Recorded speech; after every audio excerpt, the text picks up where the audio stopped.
What do we think primary ag use is? Jean, maybe we should go to Jean, the agriculturalist, to start that discussion. You want to start that? The primary use is the largest use of the parcel or the farm or whatever it is. And you can't, I don't know how you measure that.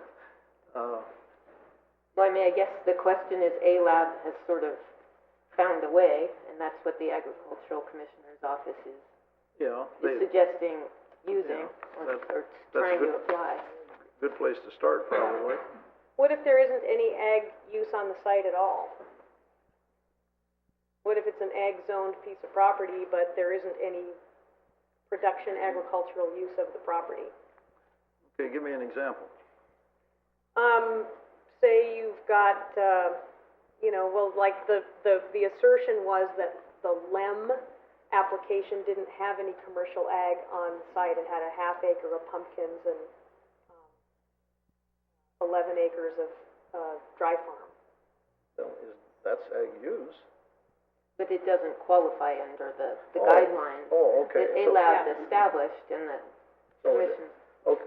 It doesn't qualify with what the Ag Commissioner has. Of a minimal sort of commercially viable use. Maybe it would be appropriate for the Ag Commissioners to come up and just sort of refresh our memory about how you see primary ag use.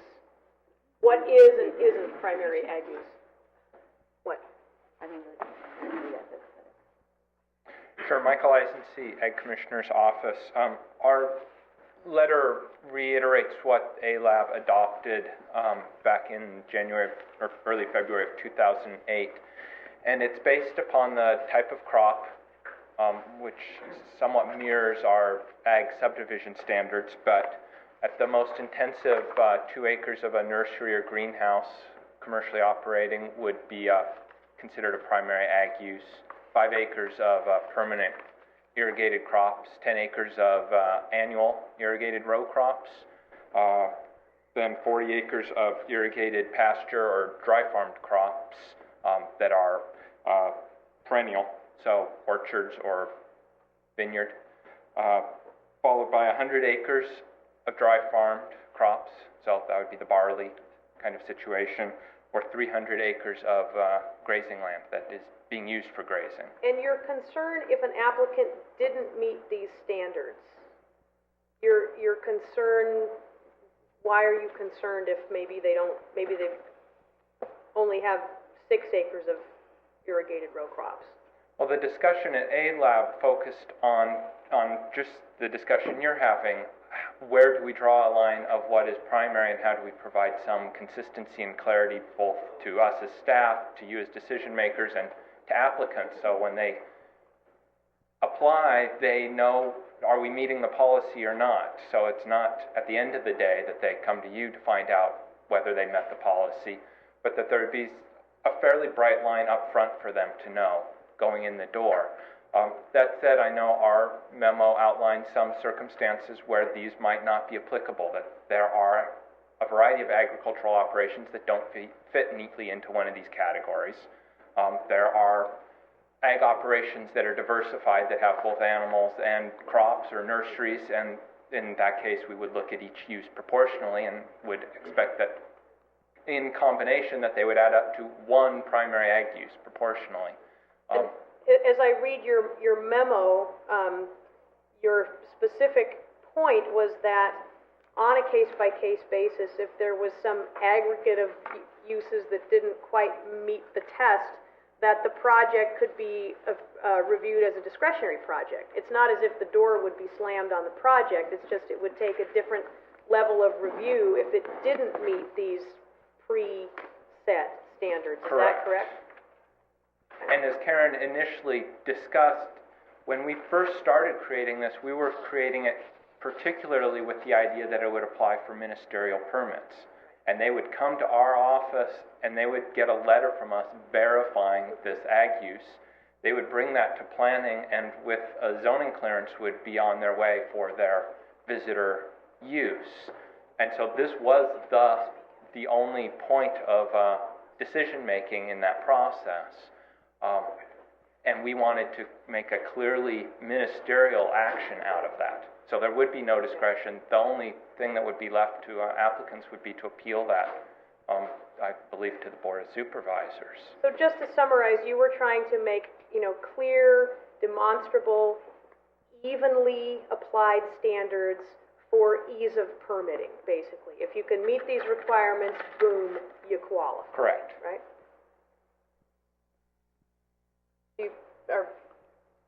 Makes sense to me. I'm interested how other commissioners feel about that. Yeah, and I think that's kind of the question here, that we want to allow some flexibility, but we also want some clear and consistent standards for everyone's ease and due process. And so this standard has been found, and could be considered adequate here. But the problem is the departments are interpreting differently, and a question of whether this standard applies. And I think it's a reasonable standard and fairly simple to interpret, and I think there's some logic in holding to it when possible. I don't think it's a difficult standard or one that's being argued. We're not hearing someone say specifically that, or several people saying that 1 acre of greenhouse should be used for this standard rather than 2 acres. Or 50 acres of Madam Chair, may I Mm-hmm. interject? Sure.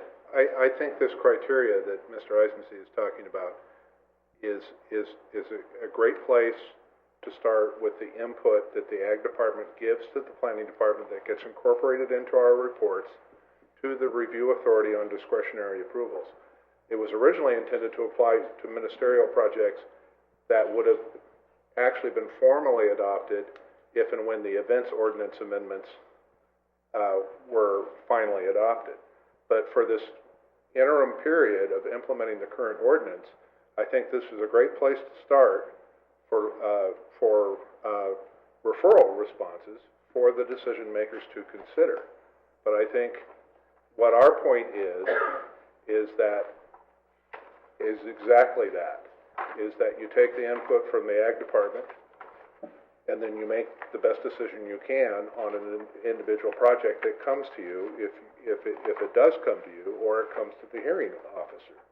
So we're not in disagreement necessarily with these standards for determining primary ag use, but the point is there's always the possibility of additional information coming out at a hearing that the decision maker should consider. So for the purpose of today's implementation of the ordinance, I say this is a great starting place. This is where the Ag Department should provide their information, and then the decision makers have to weigh it.